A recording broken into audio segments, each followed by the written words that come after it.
Kata para ulama, al-i'tiraf maqamun azim. Orang bisa ngaku tuh pangkatnya tinggi di sisi Allah Ta'ala. Karena berawal dari pengakuan dicapai semua derajat yang tinggi. Ngaku sih. Rabbana dholamna anfusana. Nabi Adam alaihissalam ngaku, ya Allah aku mendolimi diriku sendiri. Ya. Ya Hayyu ya Qayyum la ilaha illa anta subhanaka inni kuntu minadh dhalimin. Rabbi inni dholamtu nafsi dhulman katsiran wa la yaghfiru dzunuba illa anta faghfirli maghfiratan min indik warhamni innaka antal ghafurur rahim. Doanya Sayyidina Abu Bakar As-Siddiq radhiyallahu anhu yang diabadikan oleh Nabi Muhammad SAW. Jadi kalau kita ini mau betul-betul urusannya beres, masalahnya beres, simple. Syahadat udah pasti.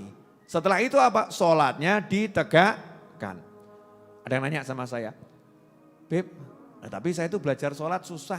Gak ono belajar sholat susah, gampang. Yang ada itu mungkin yang ngajari kamu yang buat susah. Wong kamu senam tuh, saya tuh kadang yo pas lewat di satu taman gitu ya. Lihat orang senam itu saya bingung, ngapa ini piye ya? Si kiling ini maju mundur, si rai ngono kok iso ya? Betul. Wangel. Lah kalau sholat kan simple. Allahu Akbar ngadeg. Allahu Akbar ruku. Sami Allahu liman hamidah ngadeg meneh. Allahu Akbar sujud. Allahu Akbar duduk. Allahu Akbar sujud. Ya, terakhirnya juga atahiyat Yosu. Masa atahiyat sujud ngawur ya.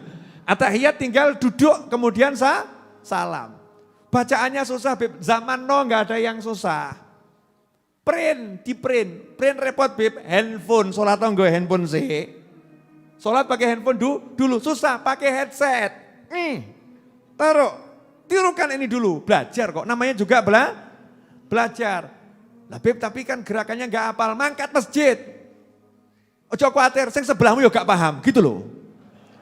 Dulu saya ditanya sama orang, Beb saya kalau belajar di masjid kan nanti saya paling bodoh sendiri. Ah Mas, sing tunggalmu akeh.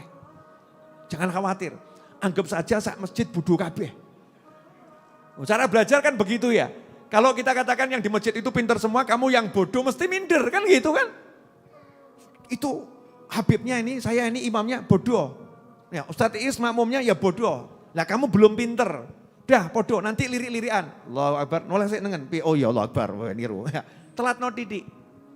Allahu Akbar, noleh titik gak apa-apa lirik-lirik. Iya, oh rukuk ngono ya Allahu Akbar gitu. Itu namanya belajar. Nanti kalau udah bisa kan tidak akan seperti itu bertahap. Niat mendirikan sholat. Kalau niat mendirikan sholat itu udah kokoh dalam satu rumah. Suaminya niat mendirikan sholat. Istrinya niat mendirikan sholat. Anaknya niat mendirikan sholat. Ya, orang tuanya niat mendirikan sholat. Pembantunya niat mendirikan sholat. Beres urusan. Nah yang saya itu bingung. Niat mendirikan sholat. Lah di rumah saja musola nggak punya. Ini saya dideke sholat apa restoran. Maksudnya gimana Beb? Lawang di rumah itu dapur ada. Tempat sholat kok enggak ada khusus dulu. Berarti kan niatnya mendirikan tempat makan.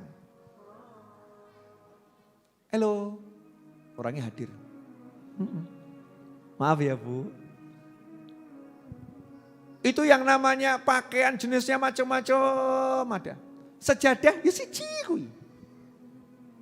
Enggak niat betul. Makanya kita niat mendirikan sholat itu ya lengkap. Rumah kita dicek, ada enggak ya tempat khusus buat sholat? Walaupun seukuran sejadah itu niat, no, ini tempat khusus buat sholat. Niat mendirikan sholat. Bahkan kamu pasang niat yang gede. Yai, Ustadz, Guru, Habib, rumah saya itu kalau buat sholat berjamaah sek-sekan. Saya insya Allah mau beli rumah 1000 meter, itu musolahnya 400 meter. Masya Allah, keren itu ya.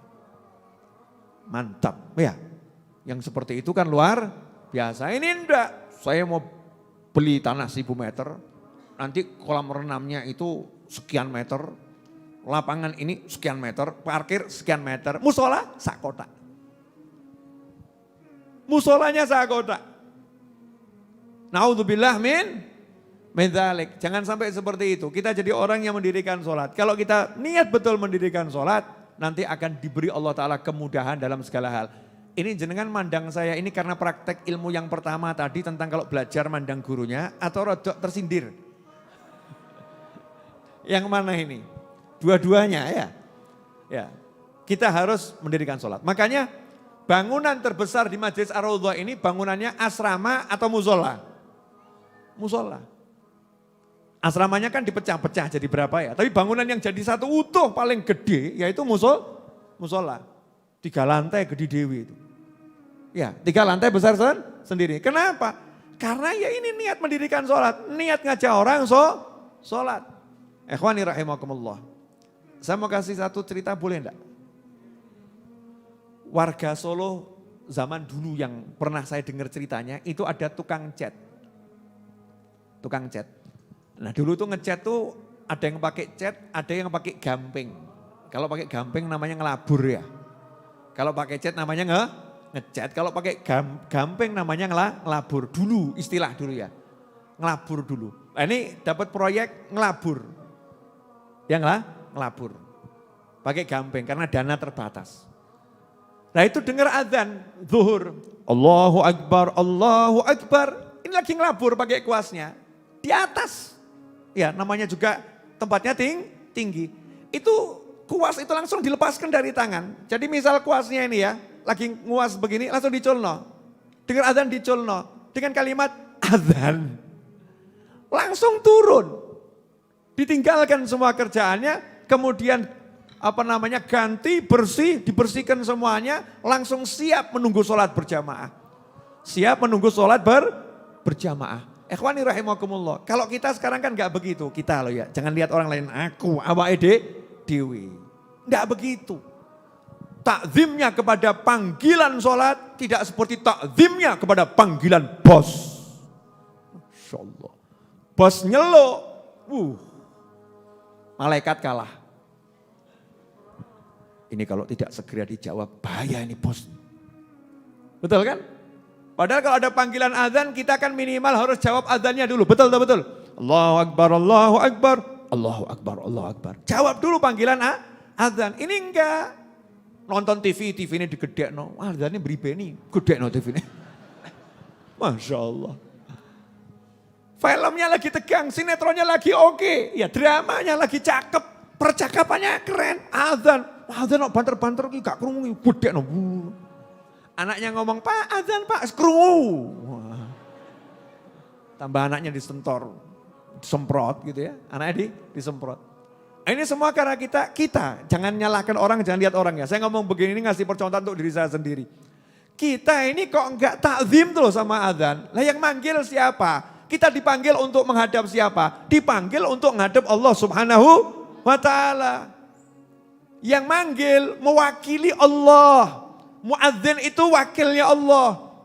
Makanya derajat tertinggi nanti di padang mahsyar itu muadzin.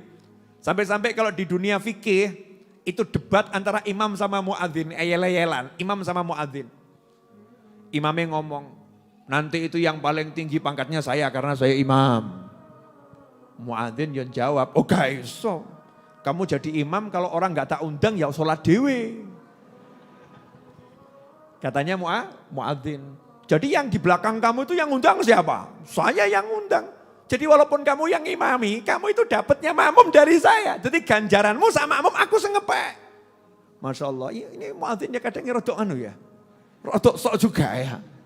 Imamnya ngamuk, gak bisa. Walaupun 1000 orang datang dengan panggilanmu, kata imami piye? Gak iso sholat. Sholatnya sendiri. Jadi ya tetap imam yang pahalanya paling besar. Nah nanti ternyata yang paling besar mana buktikan di padang mahsyar. Nanti kalau jenengan punya kenalan muadzin, ya punya kenalan imam. Nanti kalau di mahsyar jenengan takok, "Ndi sing luwih duit?" Yang lebih tinggi makomnya yang mana? Nanti saja. Sekarang nggak usah diperdebatkan. Tapi itu kan bagus. Eyel-eyelan dadi wong apik.